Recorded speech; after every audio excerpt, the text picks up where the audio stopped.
Assalamu alaikum. Greetings of peace to you all, and welcome to my channel, Aafiyah Soul, where we are curating health and wellness.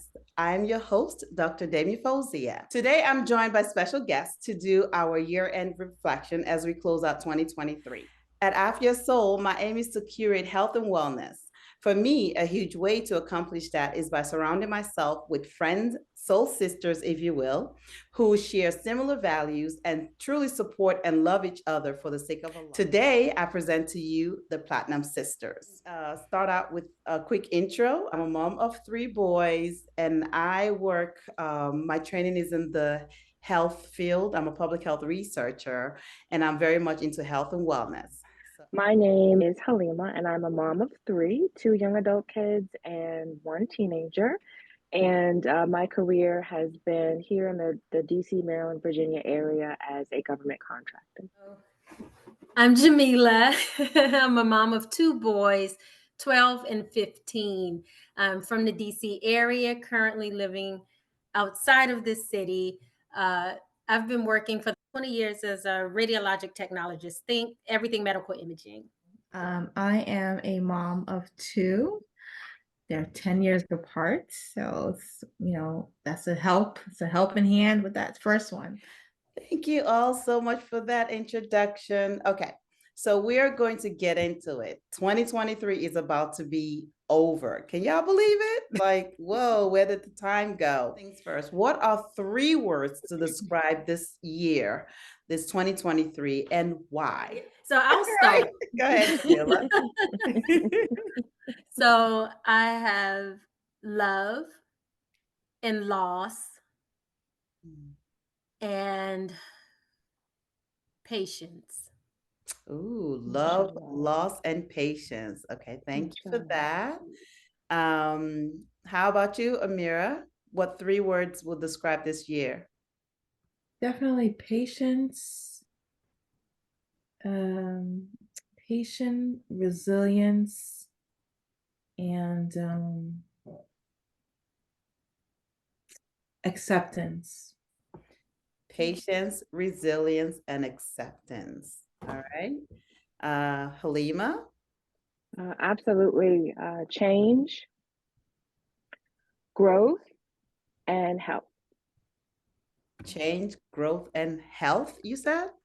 Yes. Excellent, mashallah. For me, I would have to say fulfillment, relief, alhamdulillah. Fulfillment, relief, and these are 2 words, being intentional. So intentional. And I'll expand a bit more on that. For me, it's been a fulfilling year, just a lot of things that I set out to do. And alhamdulillah, I was able to accomplish it with a ton of help. And just being able to do certain things that had been years in the planning finally come to fruition. The relief part for me, my kids, I've stopped homeschooling them and that they're now in regular school, so to speak. So that's a huge relief for me. As you all know, it's been a huge relief. So I definitely would say from September up until now, August actually up until now, in December when they've been in school, it's just been like, there are different changes, different challenges in my life, but definitely that's a huge relief. After homeschooling them for about 7 years, they're all now in regular school.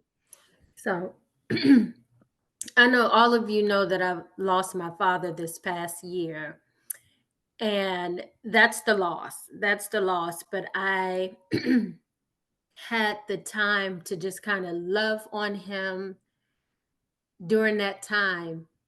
And I think that's part of what made it's difficult for sure. But I think just thinking of that part and having experienced losing my mother, and you think like if I only had in reference to my mother's loss, if only I could have said these things. I had the opportunity to say all the things with my dad because we knew what was happening. And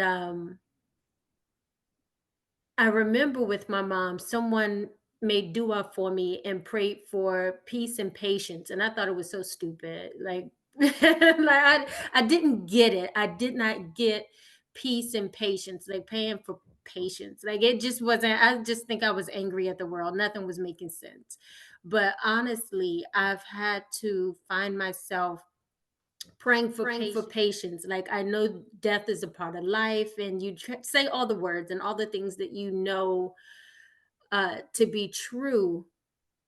And I just had to really just make dua for the patience that I'm going to get on the other side of this. And it's going to get better. I'm going to feel different. At some point, I'll feel like me again. I'm not there completely, but alhamdulillah, things are changing. I have moments throughout the year that were good times. Like I know that they were, I would have been better having not had that looming in the back of my head and been dealing with the things I was in that moment. But, I look forward to next year being better. Inshallah. Inshallah.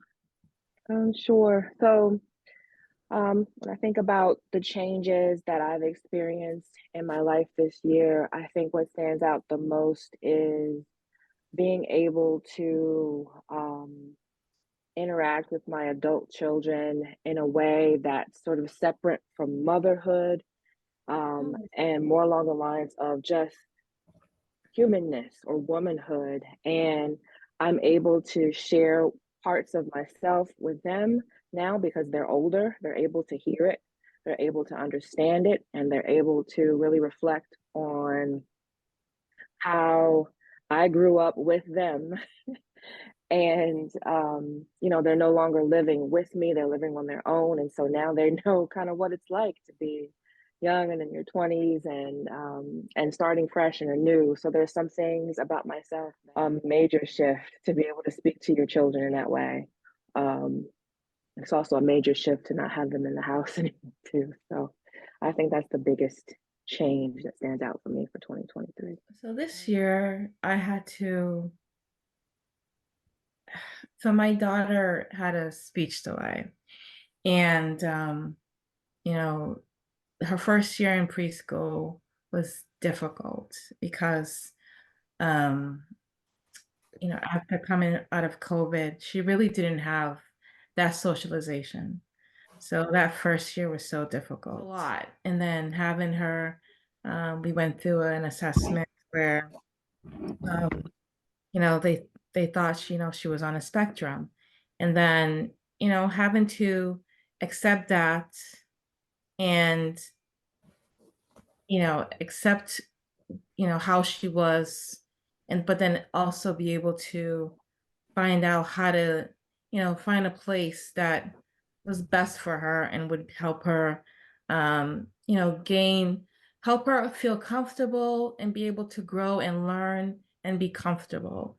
So, that took a lot for me to get to that place of acceptance and then get into the role of resilience and solving problems, which is what I'm better at, just solving problems and getting something done. So alhamdulillah, we're in a good place. We found a great place for her, but it took a lot of work, and I wanted her to be in an Islamic environment. That was the main thing. Um, so, alhamdulillah, I'm really happy with the way the years ended. We found a great community, a great place where she's thriving, and I don't have to feel like every day when I pick her up, I'm like, oh, God, and just her being treated like, put aside. Now she is, front and center where people who want the best for her and want her to grow and working with me, and it's, Thank you so Alhamdulillah. much for sharing that, Mira. Whew, I can imagine how much more goes into each of our stories, but I think we'll get into it as we move along. So next thing I want y'all to do is the next question rather is, what is something that you did this year that you think you will remember for the rest of your life? I can go first. For me, it was Hajj. Mashallah, making Hajj was such a blessing, especially because it was something that's been like 3 years in the making, so to speak. We had planned and planned and planned for this, and the as those who know how crazy it was to try to figure out the changes that were put in place. And honestly, I told my husband, I was like, I'm not gonna believe we're making Hajj until I actually get on the plane, because we was all set and ready, packed up to go in 2022. And at the very last minute, we realized, oh, our visa didn't come through. Literally, my husband was like still packing because he's a last minute packer. Um, and so I was kind of jaded by the whole thing. And this really, in a way, helped me, it humbled me and help reinforce the fact that you don't get to make Hajj unless Allah really truly invites you. because because it was just, so that was the amazing part for me. That's the one thing that I know happened in 2023 that I don't think I would ever in my lifetime forget. Inshallah, it's the first of many Hajj that I hope and plan to make, bi'ithnillah. But you never forget that first one, especially with the drama that surrounds this for us. I think that stands out for me. Sure, sure. This takes a little bit of deep reflection. So, as my children have moved on, I have a lot more free time. And so with that, I made the decision to try my best, shoot my shot, and connect with my mother, talking to her, spending time with her, listening to her, in ways I don't have the traditional relationship with my mother as some people do. So really getting to know her, um, you know, after all this time, that was a big deal for me and for her. And it took a lot of patience, but um, I'm learning so much, not just about her, but about myself and my beginnings. And that's a really big deal for me. So absolutely that's the thing that I won't ever forget. You know, there's so many things. I think probably the journey with my daughter. I mean, I'm not going to forget it, especially you know, because it reminds me of my brother who had a similar situation, and then when I look back and see how my brother has blossomed today, you know, you think about that. But I'll never, you know, Maya Angelou always says, you never forget how, you know, how people make you feel. And I think I'll never forget just the feeling I had. You know, just feeling like you feeling like she was pushed aside. I'll never forget that. And yeah, that's something I'll never forget. Because it makes me it really, when you go through something, it makes you think about how other people, you know, felt. And so it reminds you like, wow, imagine the people who've gone through a similar situation and how they felt. And maybe they didn't have the resources or didn't have, you know, and you know, because of that experience, I met a sister at another friend's house, and she told me about her situation with her son. And because I had lived it, I could share my, you know, feedback. Thank you so much for sharing that. Absolutely. Experience sometimes is the best teacher when you've been through it, and just having that helps make it easy for you to relate with other people. Yeah. All right. How about you, Jamila? So this year again has been kind of wrapped up in my dad's illness and in his loss. But something that I absolutely will not forget is while at my father's service at his funeral, and you you're sitting on the first row, And as people are entering, you don't know who's behind you until at some point you go to turn around or something. And I turned around and saw you sisters sitting in that back row. I really had to collect myself. I It was so special to me that you all were there. And the ones who weren't there were at my home. Like just kind of having that support. And especially because you were there for me. You didn't know my dad, but he was awesome. Um, I will not ever forget that. Ever. We I will not. that was definitely that was a tough time for you, and we all recognize that. I'm glad we were able to help ease the process for you. Alhamdulillah, alhamdulillah.